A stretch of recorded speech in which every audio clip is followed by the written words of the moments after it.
Good morning, everyone, and I'm sorry for the delay. We've had a sort of comedy of errors in me getting here and a cavalcade of different obstacles. But I'm delighted to be with you, and I'm delighted to be back in person here. Those who are physically present. For those who weren't here before, I'm on the sort of final day or two, I hope, of feeling some symptoms from a mild case of COVID-19. And I gave last lecture with regrets from home. And I was really hoping to be back here today, and it's good to be able to do that. Before we get started, just a reminder that tomorrow we have our second lab session. We'll be using that to go through some of the stylized models that we talked about on Monday, with a nod towards this tradition of within agent-based modeling of embracing not just empirically grounded, rich models, but also on the far side of that, on the other side of that spectrum, models that are deliberately minimalist to allow us to think through how the interaction of different factors shapes outcomes, that are used to sharpen our thinking, and where thinking and understanding and learning are the main deliverables coming out of that model. Thinking about the impacts and interaction of just a few factors without assuming that those factors are somehow deeply representative of some external system. It's a little microcosm to help us sharpen our thinking about how factors interact. And we'll be seeing that in spades tomorrow with some models of trust, models involving the formation of segregation, the classic Schelling segregation model.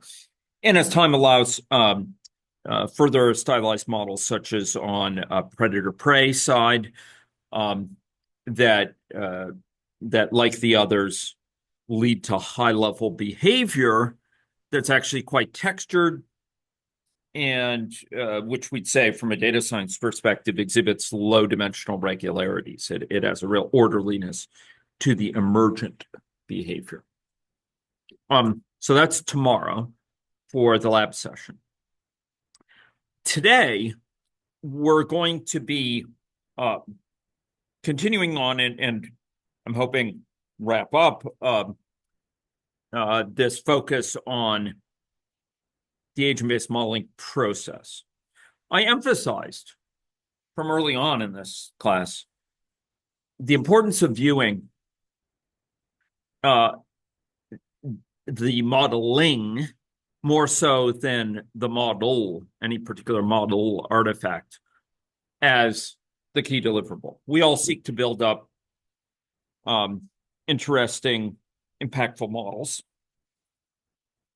but it's the very doing of that. It's the very enacting of that. It's the process of bringing together people with different understanding, different knowledge, different lived experience, different familiarity with areas of the data or of the broader system, and bringing them together and having that dialogue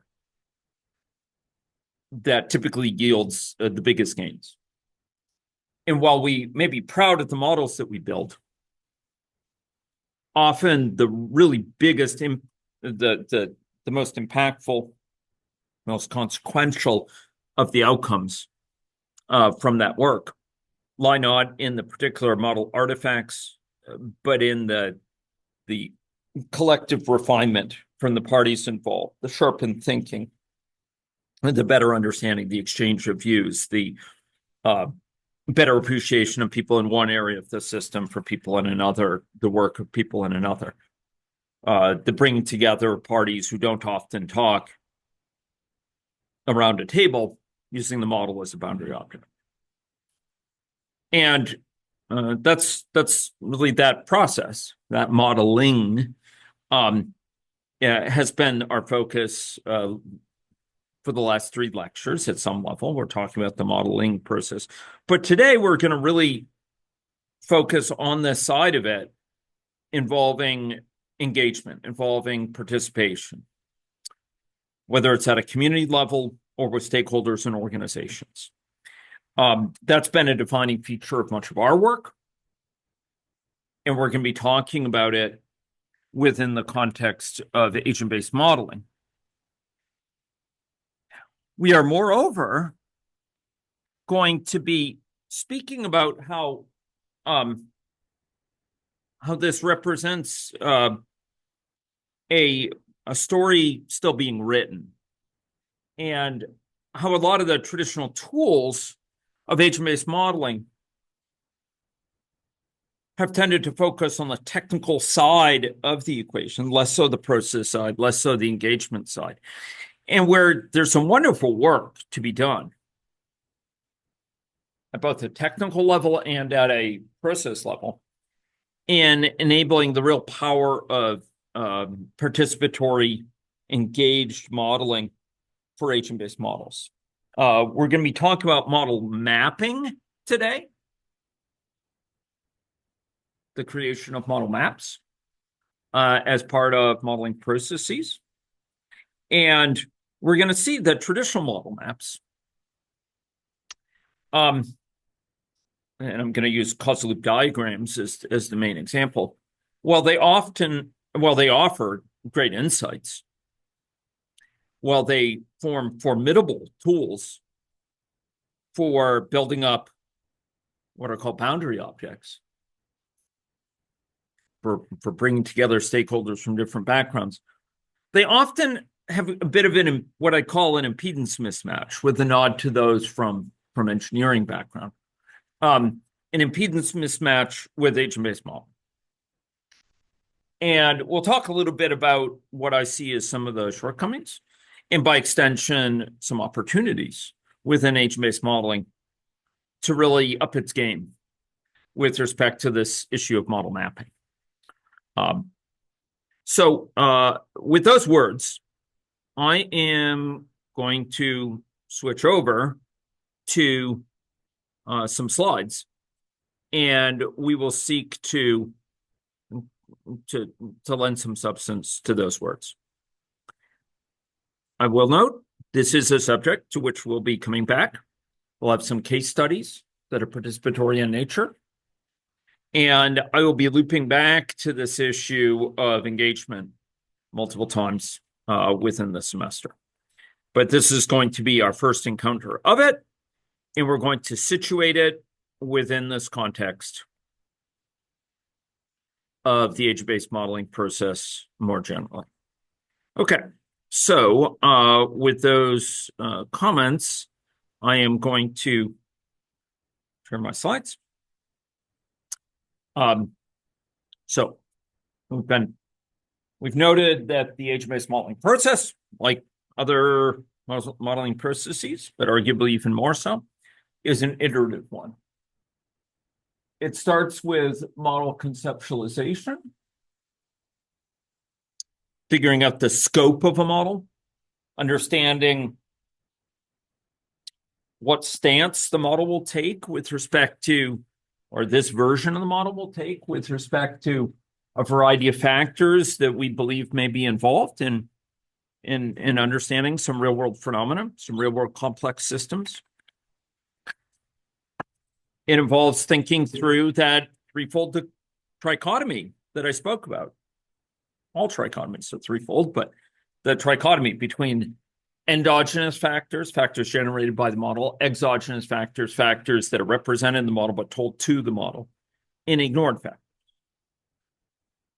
But the next, and it proceeds in a set of stages which differ in their particulars based on the model purpose, a key factor considering in this conceptualization phase, but which are iterative in nature, regardless of the particular model goals. You'll typically iterate here because modeling is learning and you're learning along the way and revising earlier assumptions. We're going to be talking about the second of these phases, which I went a bit light on. I talked about problem conceptualization, spoke a bit about model formulation, and actually divided that into design of a model and implementation. But we're going to be talking here about this issue of model mapping. Thank you, Jeff. Much appreciated. Apologies, folks. There's some folks outside in the hall. So when we talk about the modeling process and the mapping process, the system mapping process, we're going to be talking about how that builds up some understanding that will flow into model formulation, into giving us some concrete ideas of the structures we want to put in place to capture the dynamics of the model. Coming lectures will be dealing with those structures, but here we're talking about sort of being able to brainstorm about them in a more fluid way. And we're going to be talking about building up model maps. You'll find a difference in the community as to whether people call what we're going to be talking about, these model maps, models. Some will call them models. Some will say, look, they qualify for model status. They're sort of simplified characterizations, mimics to sort of phenomena in the world. They have a certain scope. They have a certain level of abstractions they take in describing a situation. They characterize dynamics at a certain abstract level. We can associate them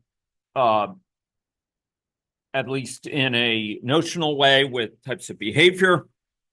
And so they would argue that they serve as models.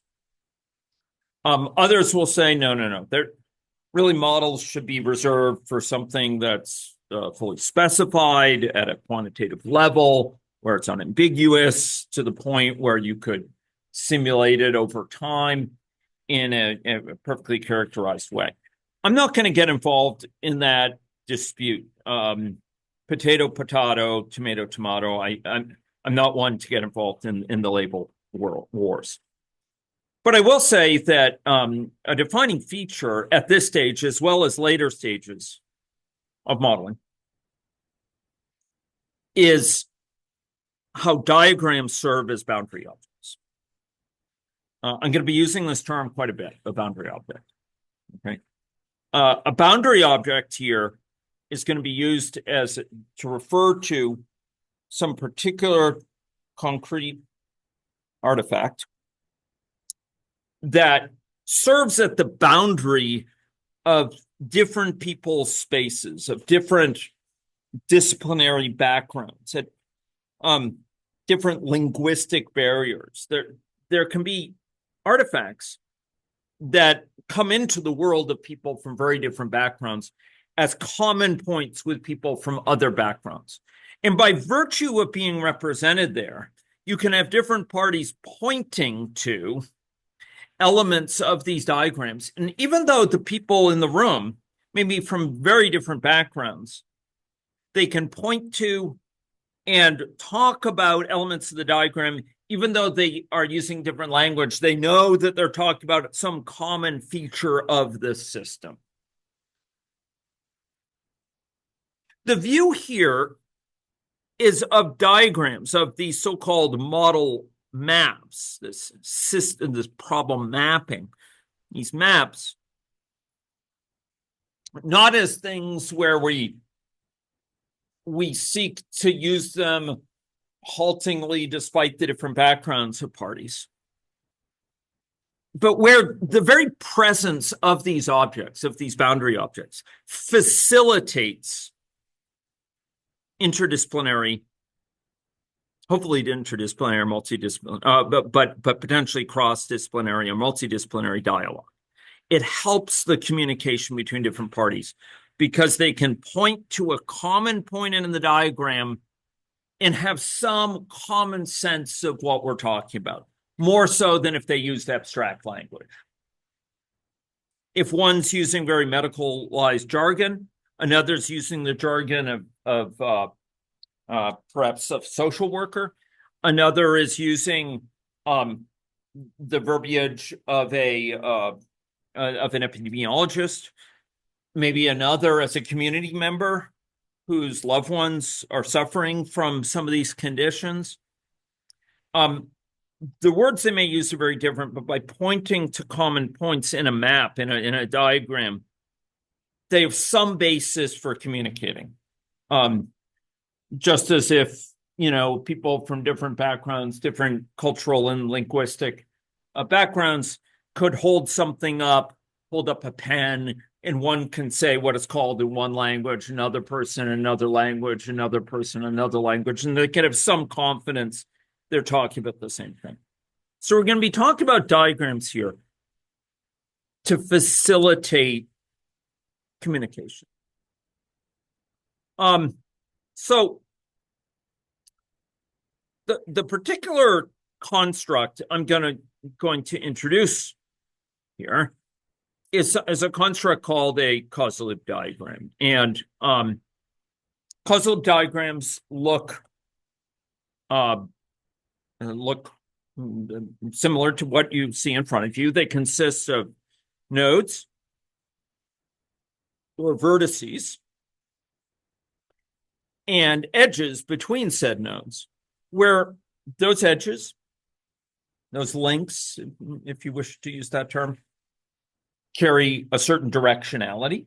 A link from A to B, say from health to employability, is different from a link from employability to health.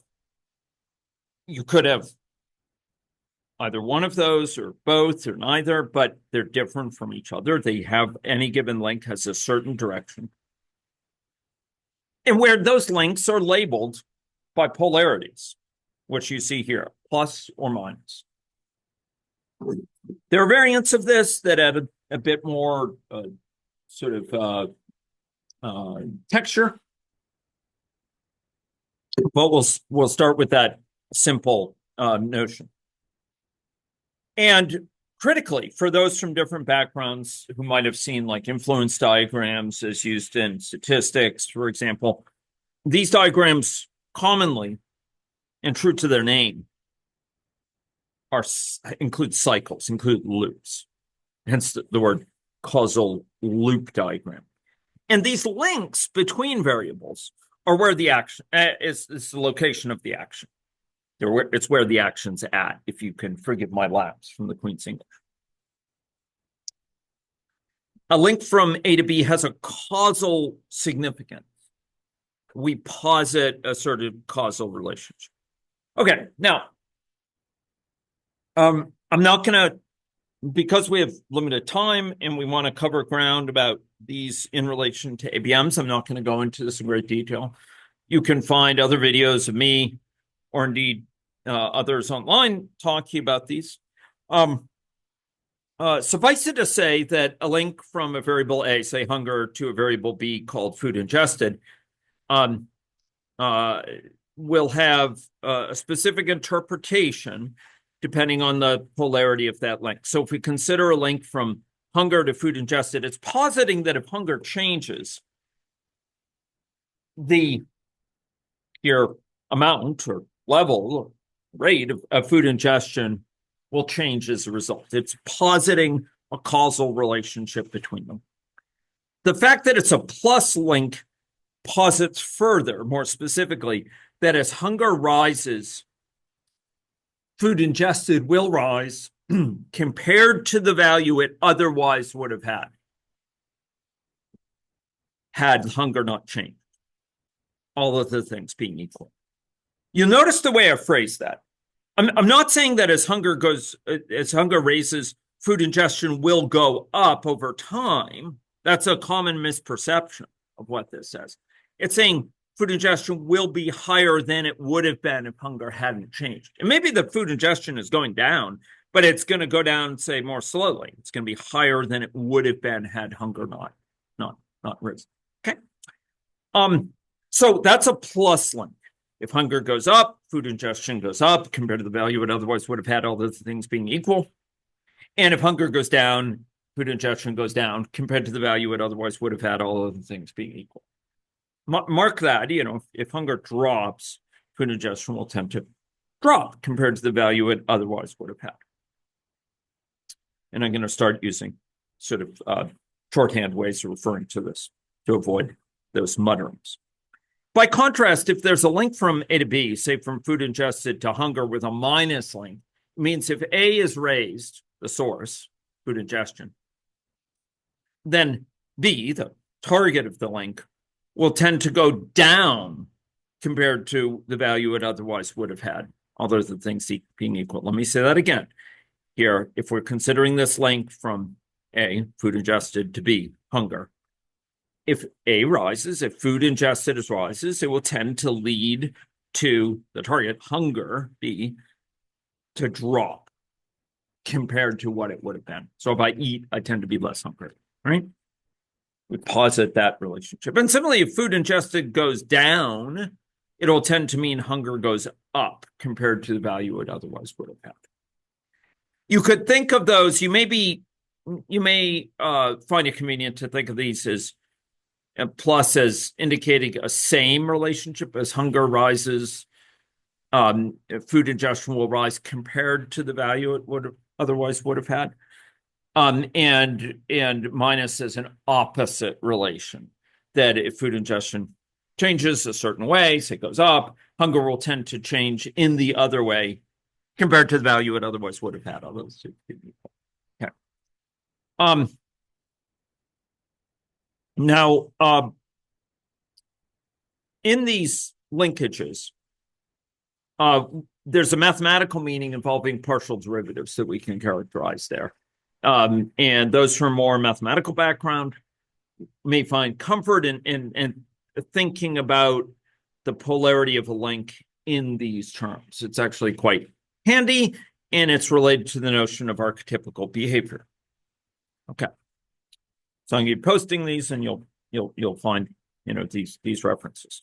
So I don't have time to go into this in much detail, but generally within these diagrams, which can get quite sizable very easily, variables should typically be noun phrases. They should have a clear sense of more or less of that. If you just have a variable that's called policy, for example, that it doesn't have a sense of it increasing or decreasing. So variables should have directionality. And you try to avoid in the variable name talking about negation, because it's hard for us to think, not for any deep reason technically, but it's hard for us to reason about double negatives, etc. Talk about a decrease of something that's phrased in a negative way, for example. So if, for example, you're positing a link to income and you have, low income there, if you have something that boosts income, it means low income would tend to go down. And it's better to just phrase it as income because it's easier to think about. That's not a universal rule. It's not ironclad, but it's generally better to make it easier to reason about these things if you avoid negation. There are some cases where you may want to depart from that, but do so being aware of these dangers. Okay. The real action is at the arrows. These are where the verbs of the system. Variables are sort of nouns. Arrows are verbs. And conceptually, that's where the action is occurring. Remember, they're directional.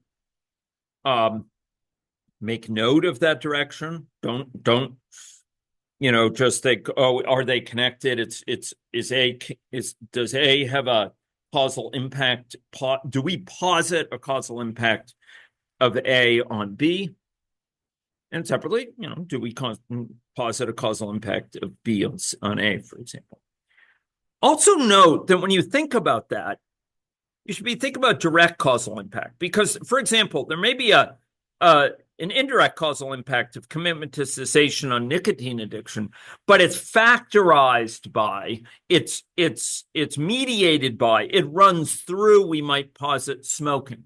We don't directly connect commitment to cessation to nicotine addiction because we posit that impact of commitment to cessation to nicotine addiction in this case works through smoking. So you don't just automatically connect one variable to another if there's some impact, direct or indirect.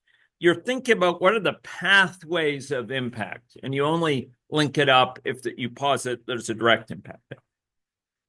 If there's variables that mediate it, you'll work through those pathways. And in general, we'll say that commitment to cessation here does have some causal impact we're positing on nicotine addiction, but it's indirect, it's through smoking. And that's really important, this notion of factorization. Some of my students here in the room will know that this notion of factorization runs very deep, actually. It's an important part of analyzing a system, to think about what are the pathways to effect, not simply to say, well, are A and B, does A impact B at all? You're putting aside clarity often if you just connect everything up. If there's any sort of connection, you should be thinking about being more careful in your way of describing. Okay. So there are times where there's an ambiguous arrow, and you will, if you can't figure out what the, if you're not comfortable positing a directionality of that arrow, one thing you should think about is whether that arrow needs to be disaggregated into multiple pathways. This is not a particular health-related example, but for example, if we think about the impact of overtime and work accomplished per day, it may be that if you start thinking about it, it's not totally clear what the link is, because sometimes overtime can cause loss of work due to fatigue, etc. And so if you're dealing with an ambiguity, you should be asking, if I broke this up into multiple pathways, for example, with this diagram down here, the link between overtime and work accomplished per day, maybe there are certain pathways, such as more time working, and then that increase in work accomplished per day, that it is a positive net relationship of overtime to work accomplished per day. But in other cases, it may be negative, like overtime increases fatigue, which lowers efficiency, and that might have a negative impact on work accomplished per day. That is, if overtime goes up, fatigue tends to go up compared to the value it otherwise would have had, all other things being equal. If fatigue goes up, efficiency will tend to go down. That's the negative here, right? The negative from that compared to the value it otherwise would have had, all other things being equal. This going down will tend to mean work accomplished per day tends to go down compared to the value it otherwise would have had, all other things being equal, because this is a plus. Again, this will change in the same way as this compared to the value it otherwise would have had, all the things being equal. And the same thing, there might be other pathways with the incorporation of outside tasks, etc. Okay. So we build up pathways out of these links. Already you're seeing, pathways be formed here. And I do want to note that those pathways carry polarities themselves. There's a composition of polarities, which reflects, for those who are from more technical background, the chain rule in calculus. So if you have a plus and a plus, that will mean a net. So a plus for this link, a plus for this link would mean there's a net positive effect of a change in smoking will tend to lead to an increase in commitment to cessation compared to the value it otherwise would have had, all other things being equal, and a decrease in this, decrease there. So that's a plus. If you have a minus and a plus, it's actually a minus. Think of it as the rule of signs. If you multiply a minus number times a minus number, times a plus number, or a plus times a minus, you get a minus, right? A minus times a plus is a minus. But if you have two minuses, it's a plus. And it makes sense, if smoking goes up, health will tend to go down compared to the values otherwise would have had other things being equal, right? And as this goes down, commitment to cessation will tend to go up compared to the value it otherwise would have had other things being equal, right? So the net effect is, as this rise, this will tend to rise. Please don't have me say it again. You know what I'm. Okay. So the most interesting of these pathways are those involving loops, the cycles. These have profound significance for system stability. They form the focus of much analysis within the field of system dynamics and use of causal diagrams by extension. And it's really good and it's important to try to identify the feedbacks within systems. They can be vicious cycles, they can be virtuous cycles, they can be regulatory feedbacks in nature. They can lead to oscillation. The polarity of these extends from the polarity of the path. If you know how to compute a polarity of the path through the composition rule we just talked about with successive links, you know how to reason about a polarity of a loop. It's just a path from smoking to smoking, where you take the product of signs for these. Loops have significance. They hugely shape behavior often. They have clear intuition associated with them. They have stories associated with them. They communicate to people. People talk about being stuck in the vicious cycle of poverty or trapped by addiction. People talk about having a well-balanced, social media consumption or what have you. They're referring to regulatory or reinforcing feedbacks. And we would call these feedbacks, when they have a net positive impact, a reinforcing feedback, because a change at one point, let's take smoking, will ripple through around. Say smoking will tend to increase nicotine addiction, which will tend to further increase smoking. So a change at one point will tend to ripple around and amplify that original change. That's what's involved in a positive feedback loop. The positive doesn't mean it's good. It doesn't mean it's favorable. It's not a normative judgment. It means that an increase here will tend to ripple around and lead to push back or push on it in the same direction, further increase it, for example. Similarly, a decrease here will tend to ripple around and lead to a further push in that same direction of the original change, further reduction. That's a reinforcing loop.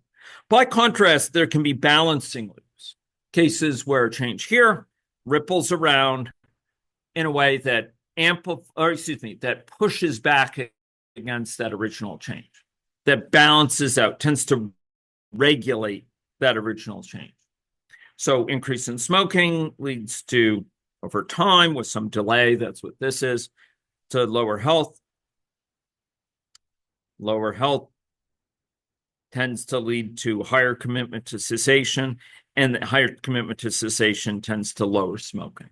You notice how I reasoned about that. It's good when you're determining the polarity for a link to reason about that link in isolation and ask if A increased would B tend to decrease or increase compared to the value it otherwise would have had. But here, when we're reasoning about the polarity associated with the whole loop, and you want to go through it step by step, it's good to say, if this increased, okay, what will that be? Well, this will decrease. If this decreases, okay, this will increase. If this increases, then that will lead to smoking to decrease. So it's a net negative effect. But again, you can use the rule of signs, multiplying these polarities, like a plus times a plus is a plus. A minus times a minus times a minus is a minus. Hence this. Okay? So these are feedbacks. Now, why are we making all this hullabaloo, all this rigmarole about these? Well, feedback loops have archetypical sort of characteristic behavior associated with them. there's subtleties, but I'm teaching the very basics of this. A positive feedback will tend to lead to divergent behavior.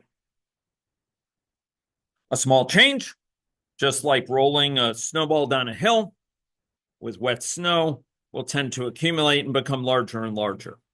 It'll tend to build on itself. It'll tend to compound, right? We can think of many examples, whether it's the spread of infection in the population or interest in a bank account, or whether it's amount of smoking early on when someone starts smoking, and then they get more and more caught up with it. More and more of their friends are smokers, and they'll tend to smoke more and more. So reinforcing feedbacks tend to lead to cascading behavior that is reinforcing, that is amplifying that original change, that is unstable.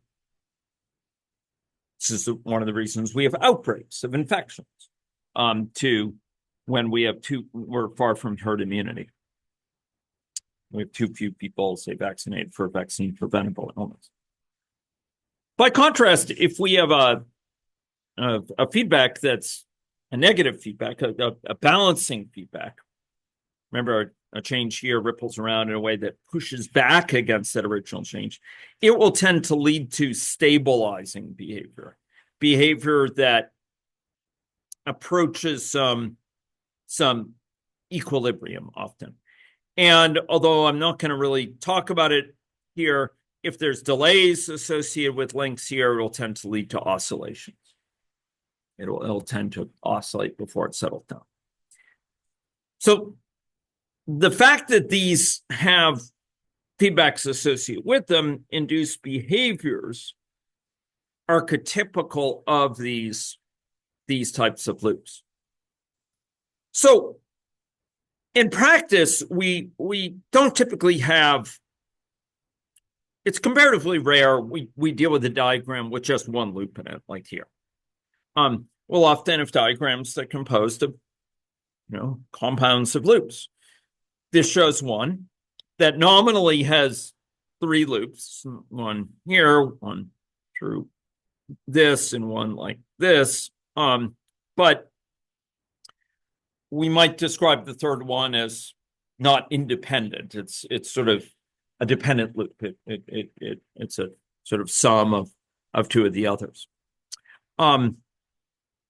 But I'd have to think about that. It may be that actually you have 3 independent ones here. In any case, you can have some that are dependent on others. In any case, here we have loops that are, for example, a negative feedback loop this way, a positive feedback loop this way, right? That avoids this negative here. And so all these positive ones multiply out times positive. And you get competing feedback loops involving. So you don't have a balancing loop in isolation or a reinforcing feedback in isolation. You have them competing with each other, and they will tend to lead to dynamics that reflect that competition. Here's another diagram which has quite a few loops associated with it. If you can see, there's a sort of loop around here. Mind you, there's going to be only a loop. In order to ask if there's a loop, you have to consider the directionality, right? If this link down here is plus link, we're going from impulse to self-medication to dysphoria and stress, there would not be a loop in the diagram. It wouldn't loop through. Okay. And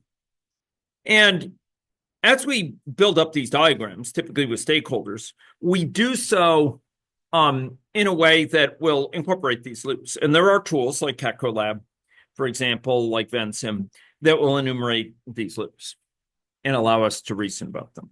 I want to talk, though, in our final 10 minutes here today about closed loop diagrams and their limitations for ABMs.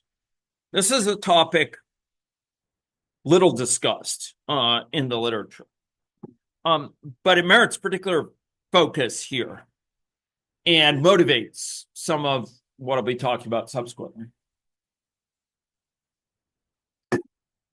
So if we consider causal loops, they are formidable tools for model mapping, for sketching out the posited connections. And they serve as a building block, they serve as a step towards model formulation in ways that we'll be talking about outside this session. But by formulating this, we are developing a causal hypothesis, a dynamic hypothesis about factors driving the system behavior, about what is linked to what causally, that we're positing one thing is causally connected with another. And that then can provide us with the basis for starting to think about capturing that in an agent-based model for this class. But causal diagrams have a certain frame with which they characterize phenomena. And there are some differences of that frame from what we, from the lens that we often use with agent-based models, and differences from the level of description and the level of specificity and the level of resolution or granularity that we use with agent-based models. And if you start to use causal loop diagrams with agent-based models, you will find them still helpful in thinking through what you're positing about causality, but they won't quite fit. And the term I used for it earlier in the session, the term I'll repeat is an impedance mismatch. It's one is formulated at a different level and with different degree of resolution than another. And you find that they don't quite fit together well. So what are some specific components? And I'm going to, we have to fit within the strictures of this time period. So I'll be forced to elaborate on this more in a subsequent session. Fair enough. But it's going to be really helpful. And we'll have some exercises that I'm going to be handing out probably in the next day or two, which will seek to apply it to some of your agent-based modeling contexts in which you're interested, and we can talk about it there. So one thing is the causal loop diagram characterization mixes together, mixes factors at different levels of aggregation. So there are some factors. Let's take this diagram here. There are some factors like prevalence of active TB, which may be, what's that? Yeah, it's at a social level. It's at like the overall system level. There may be some others, remoteness of community that's talking about now a specific community. And you're thinking about in a specific community, how isolated is that? And what sort of proximity does it have to healthcare? There's others where it's kind of non-specific, but probably aggregate, things like risk of TB transmission here. And often in a given diagram, you're going to be thinking about some things at the level of a particular individual, potentially, and some things at the level of the broader environment. This tends to lead to kind of a certain tension when you're starting to take this towards agent-based modeling, because some of these things are going to be phenomena at the high level, sort of summaries of what's going on at the level of many individuals, such as prevalence of active TB. You may have an agent-based model where you will. An agent-based model, by definition, is one or more population of individuated agents characterized as actors on their own. And something like prevalence would be sort of a higher level summary of that. Whereas, remoteness of community or mobility, you're going to have to make that specific to a particular person. Immune strength, right? Nutrition, BCG vaccination. Each person might have gotten was administered, often early in their life, BCG vaccination to protect them from TB, but here it's sort of characterized at an aggregate, more of an aggregate level as something that factors into susceptibles. So when we're dealing with these diagrams and we're trying to unpack it into what it means for an agent-based model, often we're left with these sort of challenges. Some of them are articulated mostly at an individual level. This would be an example. But the term poverty would have to be interpreted there as like likelihood of falling into poverty for this individual. It's not like the level of poverty in the whole society likely. Health, nutrition. Here we're dealing with things at an individual level. But a model like this often obscures, it just puts things down at all these different levels, and you're left looking for which of them are at an individual level. So that's an issue. You'll find also there may be different parties here that are represented in this model. There may be some things that relate to a particular community member. There may be some things related to the healthcare workers, for example, or related to community leadership. And those are kind of all glommed together in a diagram. They're all sort of put down at the same level. More deeply, though, and this is a point I'm going to come back to. It's a big difference from what you see in compartmental or stock and flow system-line IMIX models, and what you see at an agent-based model. At an agent-based level, we're often articulating things at the level of events. Someone's exposed, they might get infected or not. Someone receives a vaccination, for example. Someone has contact with another person used by sharing needles and is transmitted, that is, contracts HIV because of it.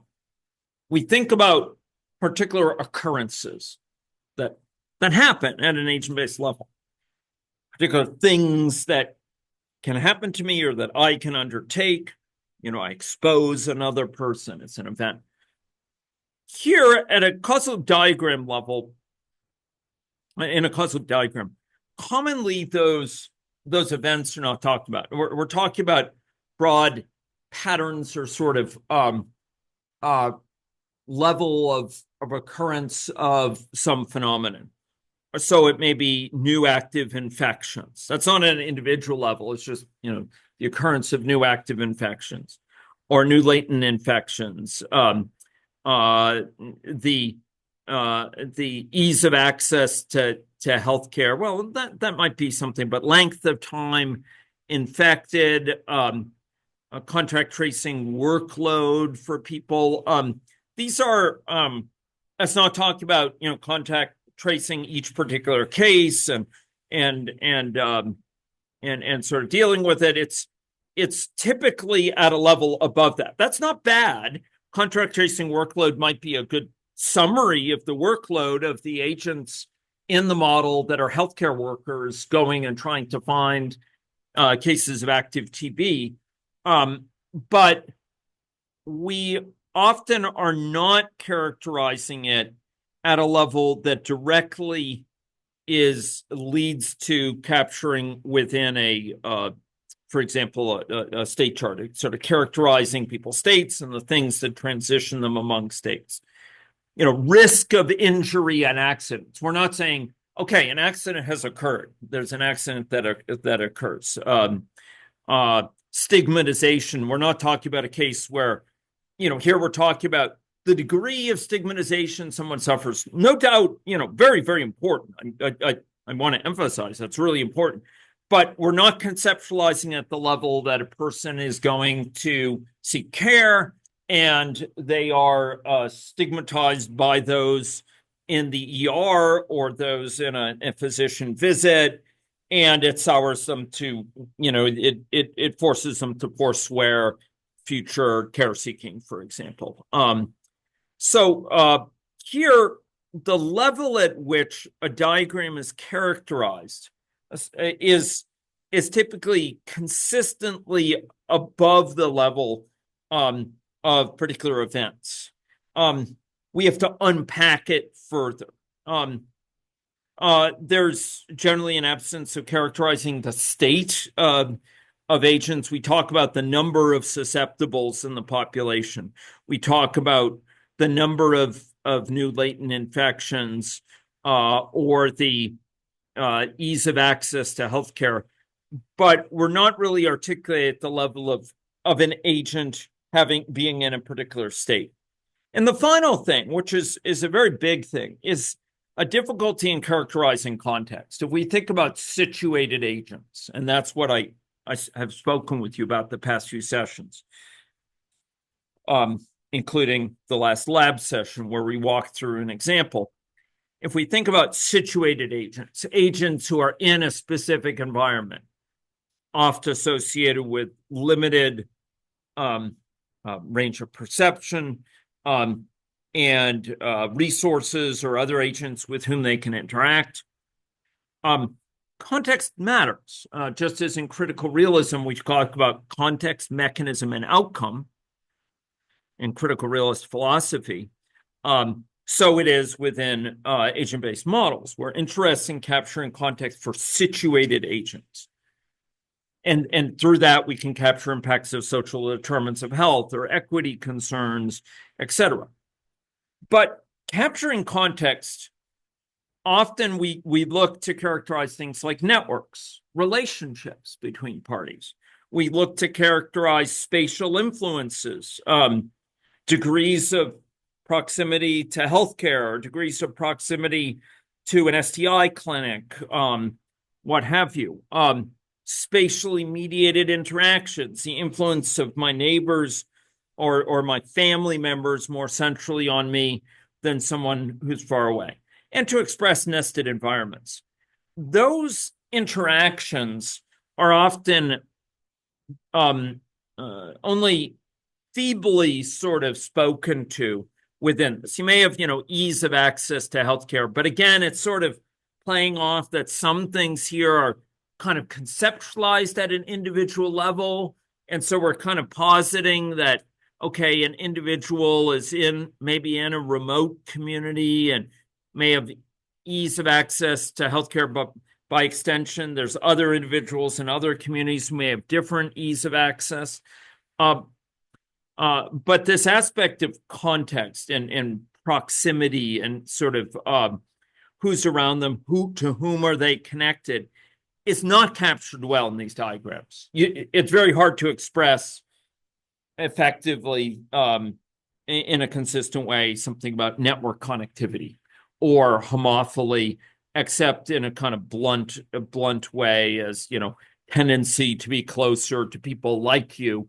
But what does like you mean? If you're maybe more risk prone, maybe it means you're with more risky people. If you're more risk averse or it can avoid risk more easily, maybe you tend to be more like that.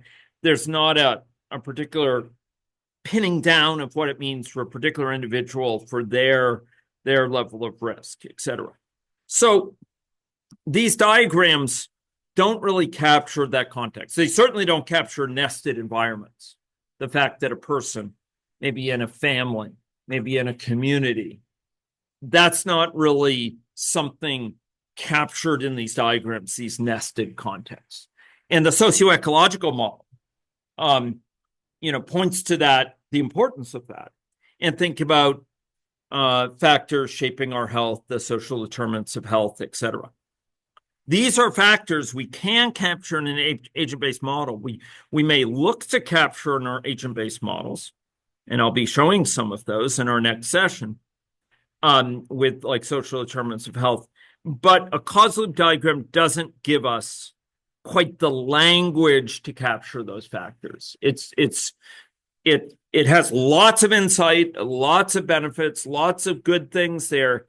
but it doesn't carry over to these. It's really much more focused on an aggregate view, which doesn't differentiate individuals with different circumstances. So we've been working over the years with variations of these languages, which do distinguish different individuals, which characterize states, which seem to try to place those within broader environments, network environments, and spatial environments, in which recognize that they may be within nested environments, and they may have interactions with others that are mediated by some of these factors, and where there may be interventions, for example, which focus on impacting an individual, and there may be individuals of different sorts, healthcare workers, individual population members, individuals who are involved in non-governmental organizations or civic society organizations involved in service delivery to the community, etc. So we'll talk about this a little bit, but these methods are yet nascent, I would say. They require further conceptualization, methodological.